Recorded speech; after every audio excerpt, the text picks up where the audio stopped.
really matters what you think. It also matters what you do. So if your brain waves don't just sink, what you send out comes back to you. Boomerang, boomerang.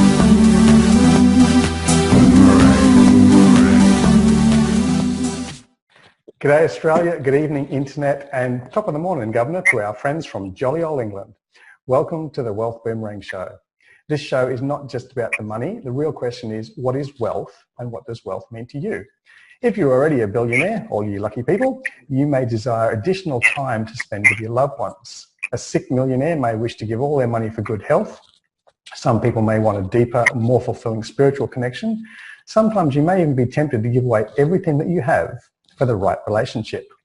We do believe that whatever you value is wealth to you, and we believe that whatever you send out will come back to you. Every week we speak to people who have operated their wealth boomerangs correctly. They may have boomeranged back from tragedy to triumph, boomeranged back from rags to riches, or just have awesome relationships. The stories will touch, move and inspire you and instruct you on your journey. So sit back, welcome. Thanks for joining us. I'm your host, Jeremy Britton, and this is your Wealth Boomerang Show. Today's guest is the founder of a charity called Who Will Hear My Cry, a charity that raises awareness on rape, child abuse and domestic violence in England and Australia. She's a singer, emotional independence life coach, a TEDx speaker, a keen women and children's advocate, but she hasn't always been about the serious stuff. When she was growing up, her first love was to be a singer and a stand-up comedian. She worked with an array of women over the years and has always had a bugbear about why so many women and girls who are smart and beautiful end up in relationships that cause damage to them emotionally, mentally, physically and financially. She felt that she found the key as to why this kept on happening, and women hadn't eaten from the tree of knowledge. They were making mistakes and making these bad choices because no one had really told them what to look out for and what to avoid. Dilys Sillah's debut book, Predator or Prince, is the fruit from the tree of knowledge. She's offering this book to womankind to keep them and their children safe from dangerous relationships and to help them present the best version of themselves to their potential love interest. Dilys, welcome to the show. Thank you very much for having me. I ask you a silly question. How many people call you Phyllis Diller? I get the Phyllis bit. I don't think people can quite get their head around the fact that it's actually Dilys. So I just say, look, Phyllis with a D, and normally we're cool after that. So you were born in Africa or you were born in England? I was born in England. Mm-hmm. And Who Will Hear My Cry is a charity in England and in Ghana. I'm coming to Australia soon, but not yet. Okay. Well, we'll hold a space for you here, you know. As you can tell, we've got really good internet and it's all fantastic. Yeah, we'll keep our fingers crossed. So for you, I mean, did you go through a horrible experience, the relationship from hell, and then decided to write a book about it? No, actually, I didn't. I mean, I think most women do have dodgy relationships that they can, you know, use as reference points. But I haven't really had terrible relationships, though I can relate to certain elements of what I write about, you know, in the book. Mm-hmm. But what really got me writing about this was partly because of the charity that I run. And I just really felt, even just talking to different women around me, that it wasn't that these women were not smart. We are smart, but we just don't know what to look out for. No one says to us that when a guy does X, it actually means Y. And because of that lack of knowledge, we're going into these relationships with different expectations and misinterpreting what's actually being offered. Because whatever's being offered doesn't change. We just don't know what's on offer. It could be one thing, but it really is something else. I guess, you know, like in olden times, there'd be someone, your mum or your grandma, who would actually take you out to the garden and say, okay, these are the herbs that we eat and these are the ones that we cook with, and these are the ones that are good for botulism or scabies or whatever. And these are the ones that don't eat. You know, don't wipe your butt on a stinging nettle. Don't eat this one. It's poisonous. But we don't really have that wisdom for relationships. Now, your background is actually as a personal trainer. So you're all about the physical health So Yeah. what brought you across to the emotional side? Well, what it was a few years ago, I was coming up to my 42nd birthday, and I thought, 42nd? Yes, I'm going to be 46 next week. Okay, continue. Let's never ask a woman her age, but I don't care. So I was coming up to my 42nd birthday, and I thought, you know what, I actually want to be fit and healthy. I don't just want to lose weight. Not that I was particularly large, but I knew that I wasn't healthy. So I decided to just really start this small group on Facebook called the Fit Chicks Club. And I just wanted to connect with friends who were already on their fitness journeys. And I just wanted a little bit of, encouragement. Cut a long story short, that group just grew and grew and grew. And it became very much about supporting one another, not just about our physical, health journeys, but also emotionally as well. And women were sharing some very personal things and would contact me privately to say, look, I was either raped or I was a victim of child abuse or domestic violence. But what was happening was their experience was showing up in their relationship with food. So as a coach, I was helping them to make that correlation and then help them, deal with the actual issue, because the issue wasn't the food. The issue was the trauma. And that's where we start working from. So as a knock on from that, I then decided that, look, rather than me try and answer questions from women one-on-one, why don't I just do some YouTube videos to address some of these issues? So the first video that I was about to do turned out to, well, I ended up doing it on rape because it was somebody... As you do, like your first debut video, like why not just start with something benign and innocuous and just start gently? For some reason, what had happened was there was a very prominent media personality in Ghana who was accused of raping a 19-year-old girl whilst he was on holiday in Ghana. He lived here in England.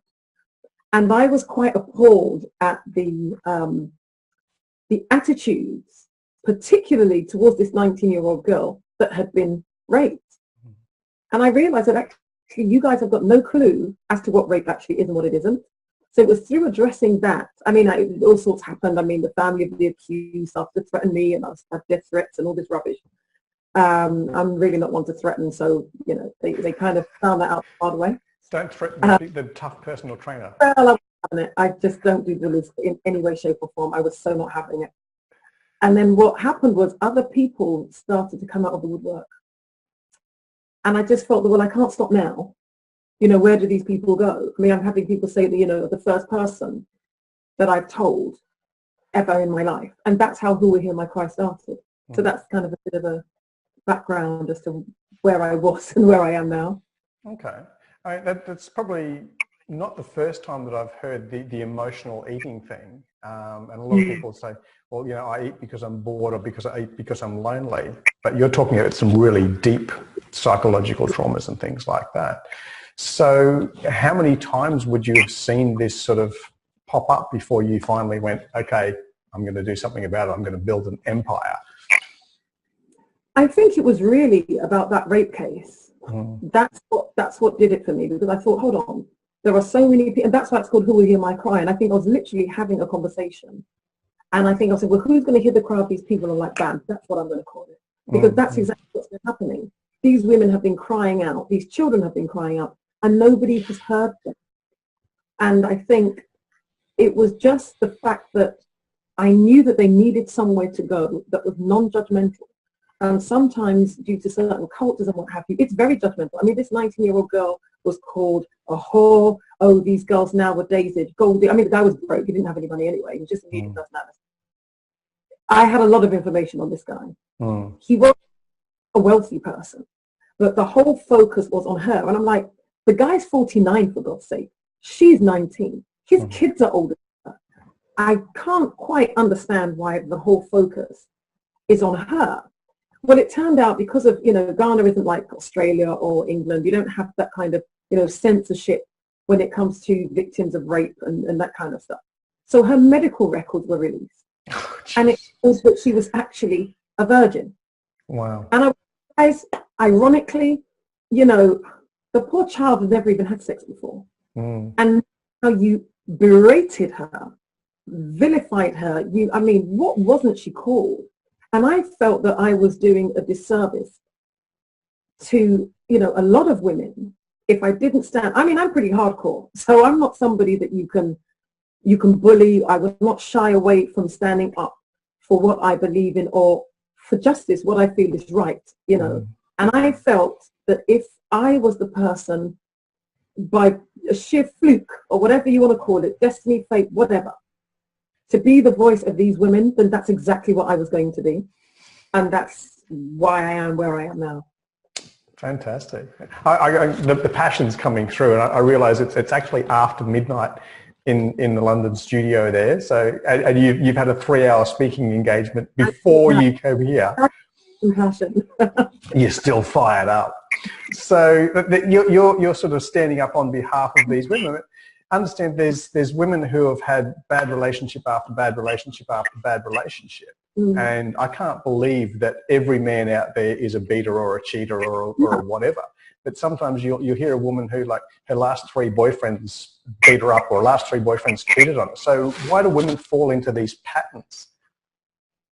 I think it's because, again, as I said, not only do we not know what to look for, but we sometimes don't recognize that we are the common denominators in these relationships. And it's funny because tonight when I was speaking at Raymer Work in London to the young adults group, and I was saying that at their age, I think the average age in the room was about 25, 26. And I said, well, I don't know if you've had enough relationship experience to be able to process map the relationships you've been in and identify some of the common trends that's been going on.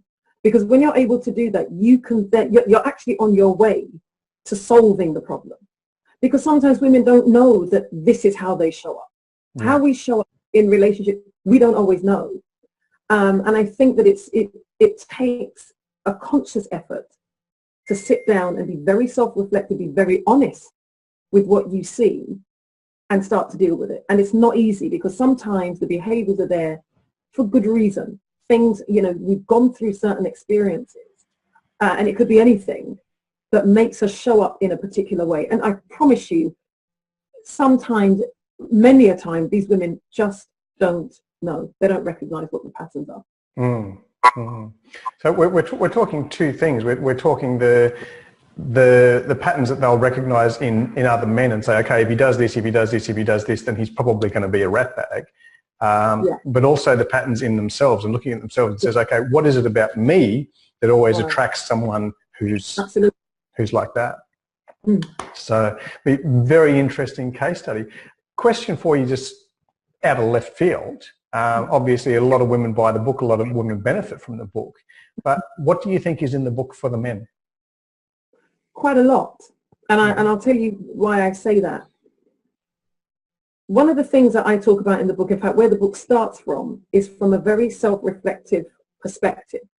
So it looks at our relationship with our fathers and how that, and it sounds very cliched, but it's just a fact, and how that as a template for the relationship that we women go into moving forward. And that's even when there is no father there. So I have something that I call the present absent father, that in the mind of a child, that man is there. Now, how that picture is painted mentally as to whether he is the superhero that would be here if he could, but it's just because of circumstances that he's not here, or it's that horrible man that left us and I'm never going to allow any man to ever do this to me again, and when I'm old enough, I'm going to be da-da-da-da. So depending on who you choose as, you know, to be that man that you look up to, that becomes reinforced normally after your first love encounter. And I would say for us women, it's probably, you know, in our late teens or early 20s when we really enter into that relationship, that, you know, our first love or whatever.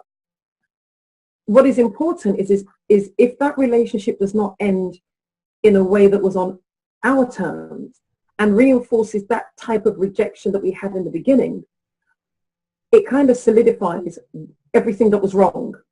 And then what we do moving forward is something I call the Chameleon Syndrome, which is just adapting ourselves to avoid rejection. So it's like we present a color chart, you know, like when you're painting your house and you've got these little charts and you take a note, And we kind of do that. We say, right, okay, here's a color chart. You pick the color that you want, and I'll do that for you, so you don't need me. And we keep on doing that till we become comfortable, i.e., we are trying to be all things to all men, but nothing to ourselves. That's where that, you know. They say that's a surefire recipe for unhappiness, is trying to please everybody, because in the end you're not pleasing yourself. But you see, this is one of the things that I deal with a lot in coaching, that sometimes we do things, but there's a trade-off for us.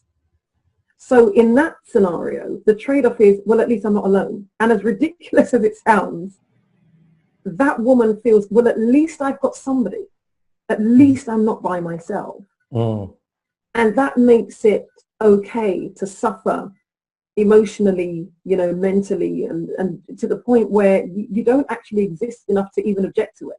But at some point, my hope is that that light switches on and you realize that you've got one life to live, and therefore live it well and live it on your terms.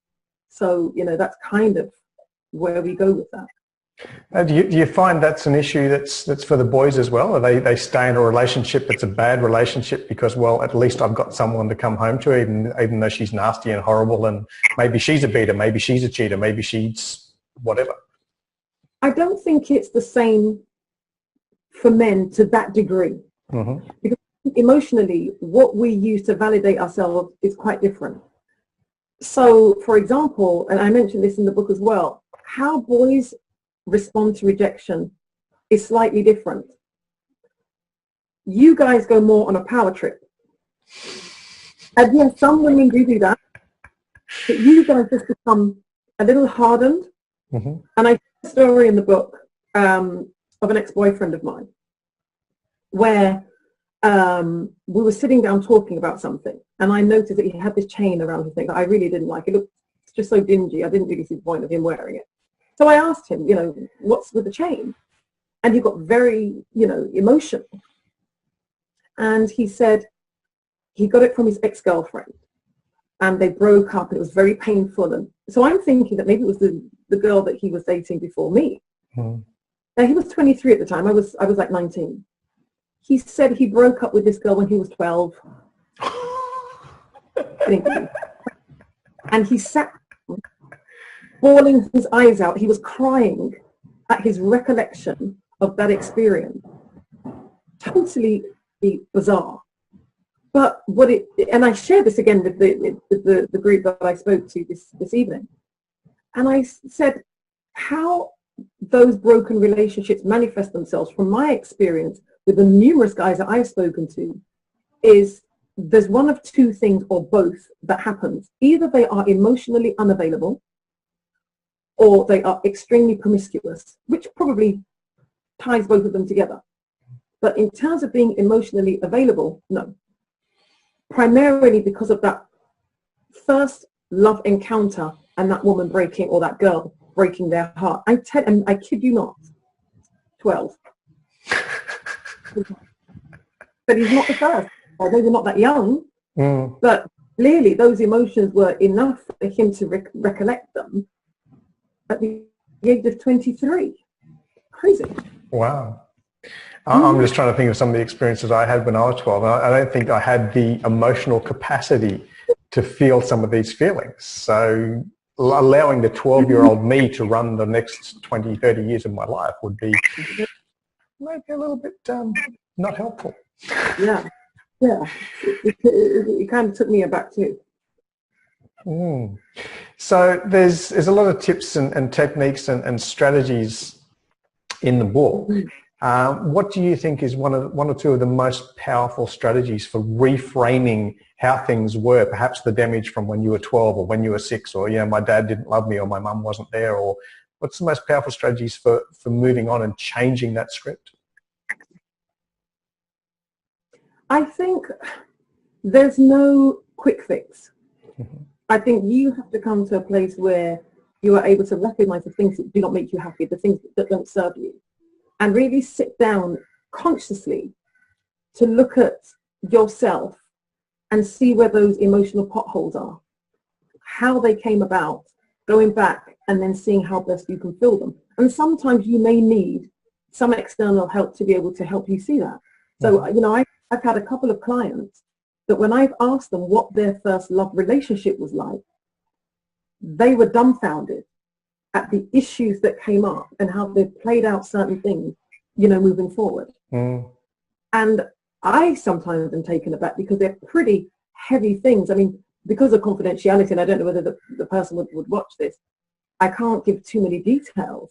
But with one person, they had actually had to have a termination without wanting it. And, you know, the family forcing her to go through that. Very traumatic. And, you know, so many other things happened. But she only ever made that correlation when I became her coach. And it kind of put things in perspective for her. So, you know, sometimes, you know, we can do the best that we can do. And I think that's good that, you know, at the point at which we recognize that something is not quite working for us. So therefore, what can we do? That's our key. That's our key to say, right, maybe I need to speak to somebody that can help me. So it doesn't have to be a life coach. It could be a counselor. It could be, you know, a mentor, whatever. But speak to somebody that is trained and trusted that can help you on your road to, you know, completely being emotionally independent, which is something that, you know, I work on with my clients. Yeah. I'm just thinking, you talked before about people who had, you know, like body issues or weight issues or eating disorders or things like that.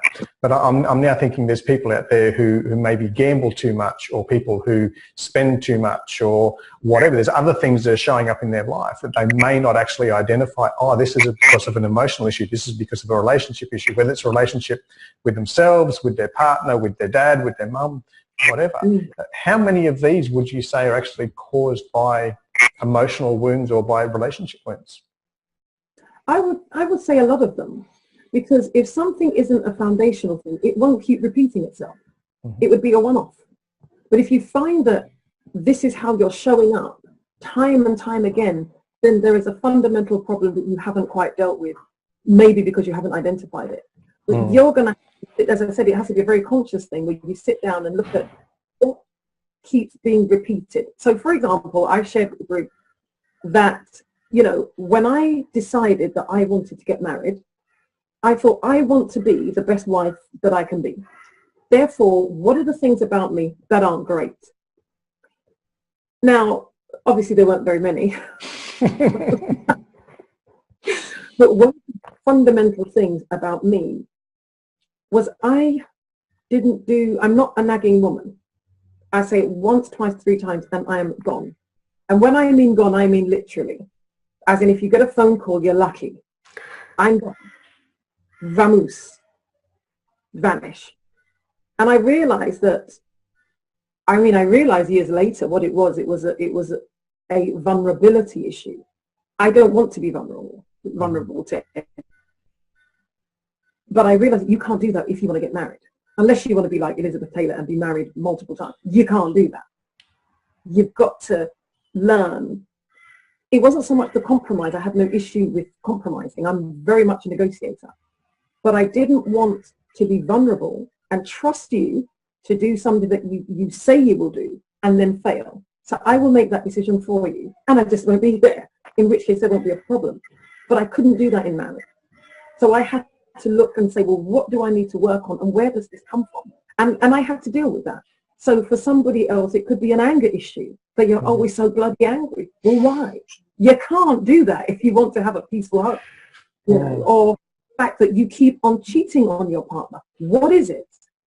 You know, and this is why sometimes when I speak to couples, I say sometimes infidelity has got nothing to do with you. We have this very textbook fairy tale thing that, you know, if you really love me, you wouldn't cheat. Mind my French, but that's bullshit. You know, sometimes there are different reasons why people cheat, and by no means, especially as a woman, would I justify it. But sometimes there are reasons that are deeper than you because they were unresolved before they met you. What is manifesting is a symptom. It is not a cause. And that person has to work through those issues. As to whether you want to work through those issues with them is another matter entirely. But I think sometimes it's not a personal thing, as in I'm cheating on you. They're cheating on themselves. They have an issue with being faithful to themselves. So you coming into that equation just have to, they automatically have 2 people to be unfaithful to. So there's different things that show up, and a lot of us come into these relationships broken and with baggage. And we, as I said, we don't always know what baggage we carry. But if we spend a little bit of time having that me time and separating ourselves and having, you know, some silence around us, a lot can be revealed. You know, you're a coach, and I'm sure, you know, one of the things, you know, that's very powerful is when we hold that space, when we just keep quiet and allow that person to think. And I always say magic happens in those moments. And I think we have to do that with ourselves often, because so much will show up if we hold that space, you know, for ourselves.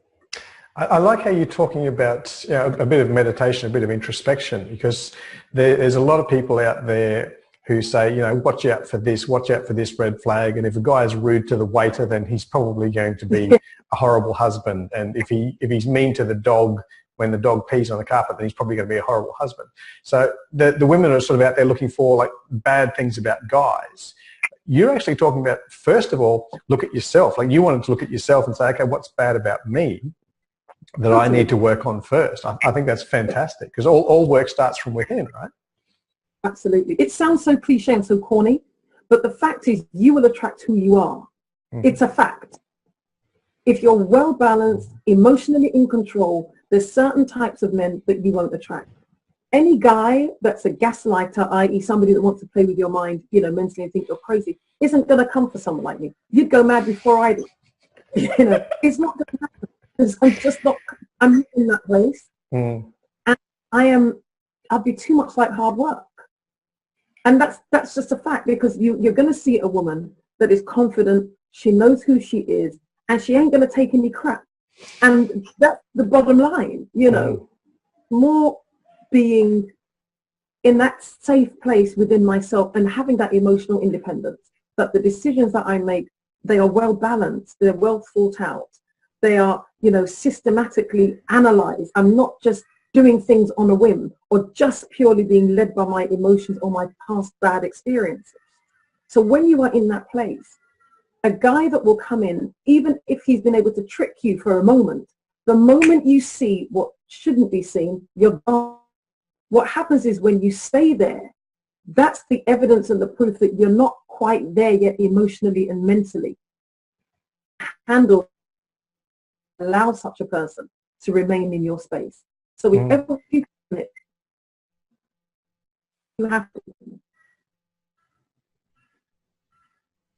Okay. I think a bit. Yeah, I can see you now. Yeah. So we're talking about sort of, there's red flags from the bloke's behaviour or the other person's behaviour. There's things that we don't like in ourselves that we can actually work on. Tell me about some of the green flags. What are the good things that we should look out for? Well, I spoke to a friend and she forgot to tell me that she'd moved months ago, but she'll have to pay for dinner to compensate me for that. But she was saying that, you know, she'd not been well, and he had driven like across the, you know, the other side of London to literally get her something to eat. You know, the person after her, you know, bought something for the kids and literally drove back home. And she said to me that there's just little things that this guy does that is just so considerate. And it meant even more to her because she was actually going through quite a lot of difficult stuff with her health and just other things, just life generally. But he showed up as such a stable and kind person that it showed her that this guy, he really is a lovely person. And I think when somebody is a good person or they have a good heart, it doesn't need interpretation. Because the one thing that it is it's consistent. It's not he's nice one minute and the next minute he's telling you that you're fat and you're ugly and that, you know, you're not really going to amount to it. He's not going to be playing with your mind. And you'll see it in the little things. You know, I think the green flags are quite obvious. And I think the other thing is your gut. You know, that little, you know, still voice, you know, between your navel and the other thing that if you hit it, it can wind you, that bit. You know, when you feel that, when that voice speaks to you from there, you know, because even if the person is showing you all these green flags and you have that feeling, you have a responsibility to yourself to listen to it. Sometimes you don't even explain it to anyone. Just make your decision, because sometimes people can't see what you feel. Yeah. You know, I think that's important. Just follow your instincts. You'll know if he's a good guy.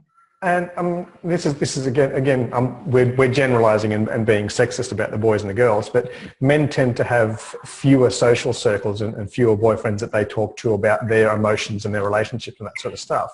But a lot of women tend to have more girlfriends and talk more about their emotional issues in their relationship.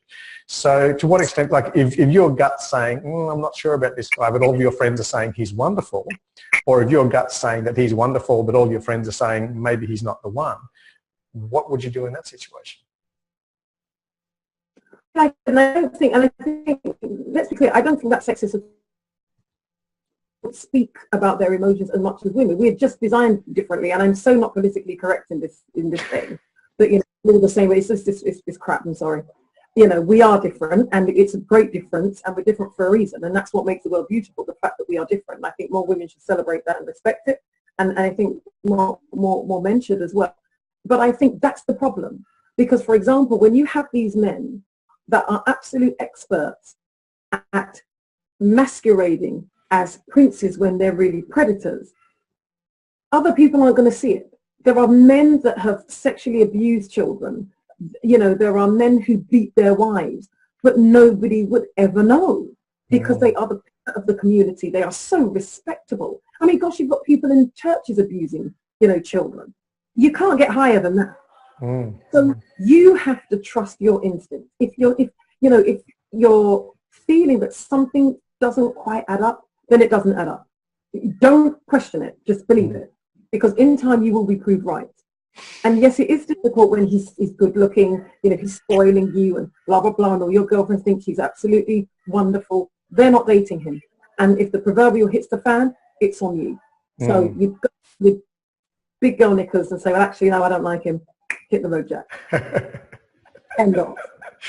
I find, you know, I mean, I don't know whether it's modern times or because we spend so much time in computers or screen time or whatever, a lot of people have actually lost or diminished that intuition or lost faith. They stop listening to the inner voice. They stop feeling the gut.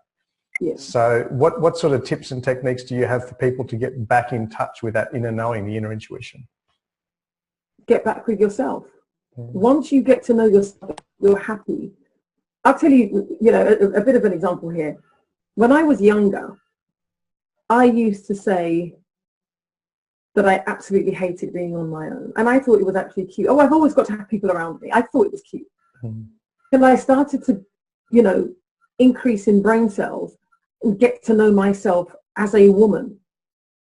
And when you come to a place where you like your company so much that everybody else is just there to compliment you, your approach to life is very different. I mean, I've developed that thing. I never pronounce it properly. Tinna something. You know when you hear that banging noise? Tinnitus. That's the one. Yeah. I've developed that in my right ear, and I was doing some research on it. And one of the reasons is when you sit in silence too much. That's me to a T. I love silence like you wouldn't believe. And though I'm very talkative, what have you, I love my own space to a fault. I think a lot. So I think when you are, I mean, don't be, you know, I probably am a bit of a recluse. I'm probably one of those old women that would be just, you know, in a house on the hill in my rocking chair with a bottle of champagne, definitely. But I think it's very important to love that space, because that's your thinking space. Sometimes there's too many people around you. You can't think. You know, you've got to be able to be in that place that allows you to even assess your day. You know, what happened today that I could do differently tomorrow? And yes, some of these things do sound really cliche, but they are the truth. And it's important you can actually be in that space, because that's how we are able to grow. And as I started to grow, I didn't need all of that around me. There are people that will go into relationship after relationship.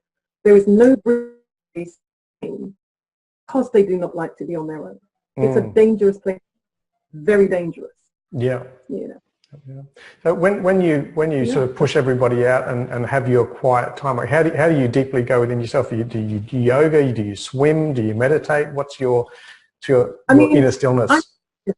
So yes, I meditate when I read the Bible. So my meditation is based, on that. That's where I get this self-confidence, that faith that, no matter what situation I'm going through, it'll be okay. So that's what works, for me. It could be somebody else, it could be their faith, whatever that may be. But I think the key thing is it has to be something that makes you feel safe and makes you feel good, and yeah, I think, for me, that's just how I've been for, quite some time. And I've grown in a way where I'm unapologetically myself, warts and all, nobody is perfect. And yes, there's things about my character that could improve, but like everybody else, I don't suffer fools gladly. I hate people that are rude. I cannot stand rude people at all. Little things that, make us who we are. And it's okay. It's all good. So you don't do that whole English thing, like when someone gives you a really bad meal in a restaurant and you go, "Oh, I'm sorry, but there's something wrong with," like you're apologising to the waiter because your meal isn't cooked properly. That seems to be a very British thing, is don't raise a fuss. Well, I do make a fuss, and maybe that's the about me, because I eat out a heck of a lot. That's one of the things that I absolutely love to do. And I hate to go and spend money on food that is not great. But I'm never, as I said, I cannot stand rude people. I am always very polite. I'm just trying to think, do I ever say I think when I say I'm sorry, but I can't eat this, is not, I don't mean it as in I'm really sorry. I'm thinking, this is crap, can you take it away, please? I think maybe in that sense. But yeah, I guess it is a British thing. I mean, just from travelling around, I know that the British are sort of very apologetic and trying to stiff up a lip and not make a fuss and not show emotion, whereas Americans don't care. Americans just sort of tend to be a bit more expressive. Potentially, yeah, from my perspective, it's a little bit more rude, but they're just more opinionated or more comfortable saying, "Hey, this is crap, you need to fix it." I've been to New York because I used to sing and I used to record in Brooklyn. If it's New York, it's rudeness. Trust me. But that's just from our cultural perspective. See, I'm in New York, I think they're driving on the wrong side of the road, but it's not, it's just different. It's not wrong for them, it's just different. Well, I've had some encounters where I've been like, what? And it's probably worth mentioning that I, have contracted for a number of years doing, within the field of customer services. So whether designing customer services packages, whether it's delivering complaints training. So I look at the rudeness in a completely different context to maybe the average person. So, because I train people on it. Would they consider it rudeness though? Or would they, in New York, would they just consider it normal? If someone spoke to them like that, they wouldn't appreciate it. In which case, yes, I think that would be their yardstick. I'm sure, if the tables were turned, they wouldn't appreciate it. In which case, therein lies your answer. Okay, so that would be the acid test then for the relationships. Is if he's doing this to you and you wouldn't do that to him, or vice versa. Yeah. So I think very cool. So you've travelled around a bit. I noticed your TED talk that you did was actually in Africa. It was indeed, yes. Yeah. So in your travels around, which accents would you say are your favourite? My accents? Well, I like accents of places that I haven't actually ever been before. So, I love the American accent. But I guess we're kind of conditioned to like American accents, I think. From watching Seinfeld, or? Again? From watching too much Seinfeld? Sorry, I missed what you said there. We're conditioned to like the American accent from watching Seinfeld? Oh, well, that came a lot later in my life. I think from when we were small, even watching the cartoons like Bugs Bunny and stuff. I think you kind of, it's not it's a familiar accent. I love the Indian accent, like with a passion, like really, really. I love Indian people. I've always been fascinated with Indian people. So yeah, I've always loved the accent. When they are talking like this, I'm finding it very, very interesting. And it's quite a big thing for an Indian actually to talk like this in this body, Oh, I love it. You know, I absolutely think it's amazing. That is so good. I've had a lot of batches. I've got a few Indian friends, and yeah, as you say, like, you know, coming out of the black body with that accent. It's so bizarre, right? And I have a lot of Indian friends, and some of my, you know, my friends say to me that I do a better Indian accent than them, and they're not lying. Mm-hmm. I had an Indian that asked me, how do you spell tandoori? I'm like, are you kidding me? And her surname's Patel. So hey, take from it what you will, you know. So yeah, they're great people. Oh, fantastic. With the TED Talk, as I say, you did the TED Talk, and it started off, imagine you're a woman. And I'm like, okay, well, I can't really imagine I'm a woman. But then it just got more depth and more depth and more depth, and the feeling and the emotion. And I'm sort of, oh, this is actually interesting, and very, very different from a lot of the other TED Talks that I've watched. And then right at the end, I don't want to spoil the ending for anybody who hasn't seen it yet, but a TED Talk with a song? I've never seen anything like it. What inspired that? I guess what had happened is I had a lot of trouble with my singing. I mean, I had a lot of great moments, but I hit some pretty... So I just thought, I'm not dealing with anymore, and I'm not going to... And in the church that I now go to, and it was on the 31st of December, I believe, 2015, and I watched, because it was done as a Facebook Live, and I watched it back, and I was actually in tears. And I remember saying, God, I'm so sorry. Every gift that you have given me, I am going to use. And I remember a friend's daughter died about 2 years prior, and we had the memorial service, and I was singing. And one of the ladies that I used to sing with was literally in tears, and she said to me, you have no right to stop singing. The gift is not for you, it's for the people. That hit me in my gut, I tell you. And I was like, wow, that's true. That's not for me to be that selfish. And that kind of stuck in my head. And I thought, well, okay, well, maybe I don't want to be a singer in the typical sense anymore. But as a speaker, then I will use it in that way. And that's how I kind of incorporated it in my TED Talk. Mm-hmm. You've got a lot of talents, don't you? I guess. I guess. And not just being able to do the Indian accent, but also the singing and the speaking and the coaching and the physical health and the emotional stuff. I love people. I really, really, really love people. And it's so important for me that people do well. Mm-hmm. Too many people are hurt in this world, too many.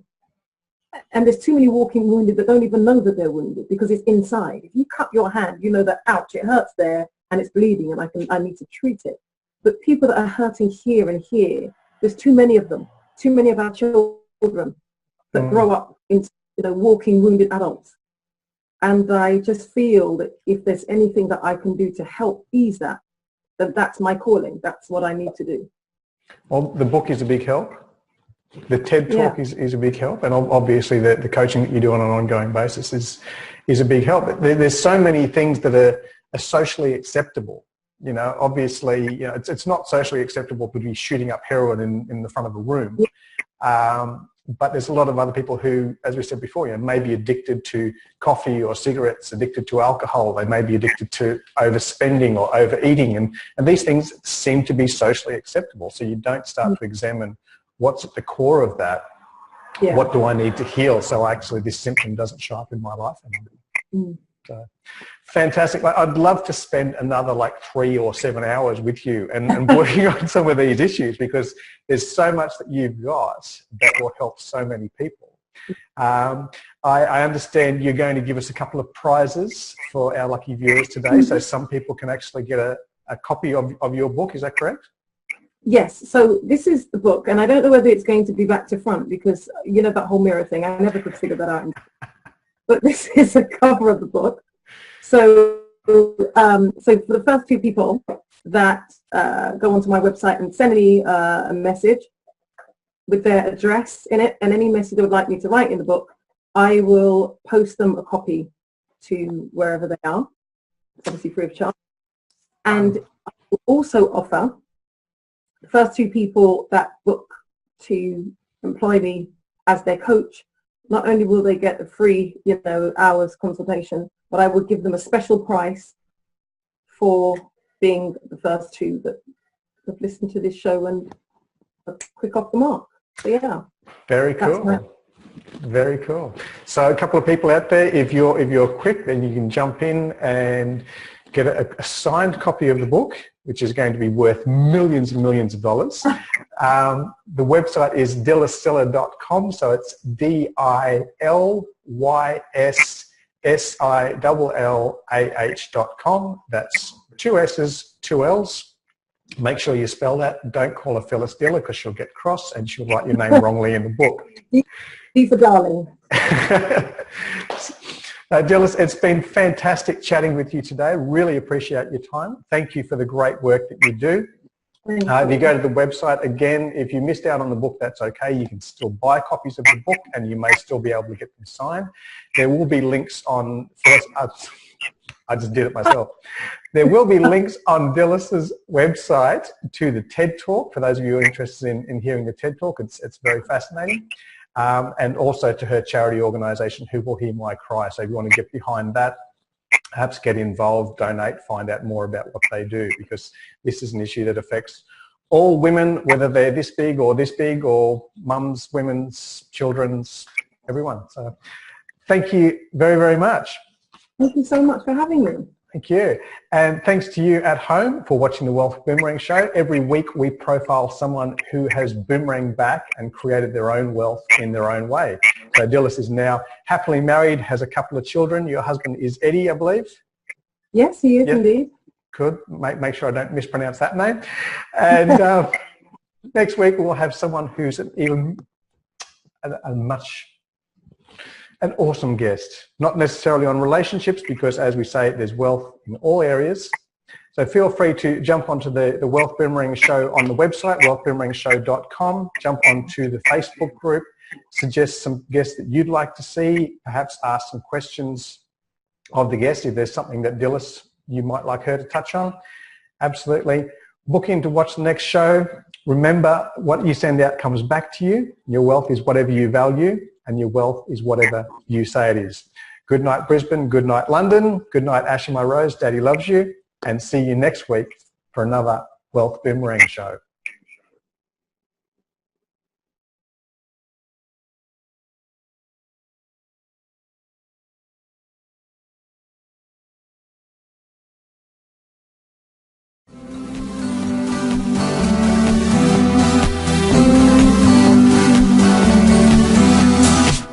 It really matters what you think.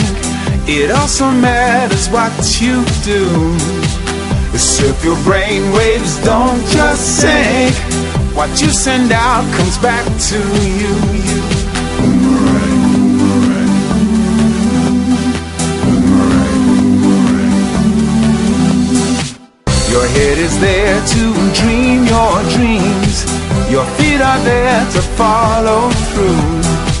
Your heart is like a boomerang, boomerang. What you send out comes back to you. Boomerang, boomerang. Boomerang, boomerang. Look inside and you will find all your wealth's inside of you. Wealth starts inside your mind. What you send out comes back to you. What you send out comes back to you. Your heart is like a boomerang.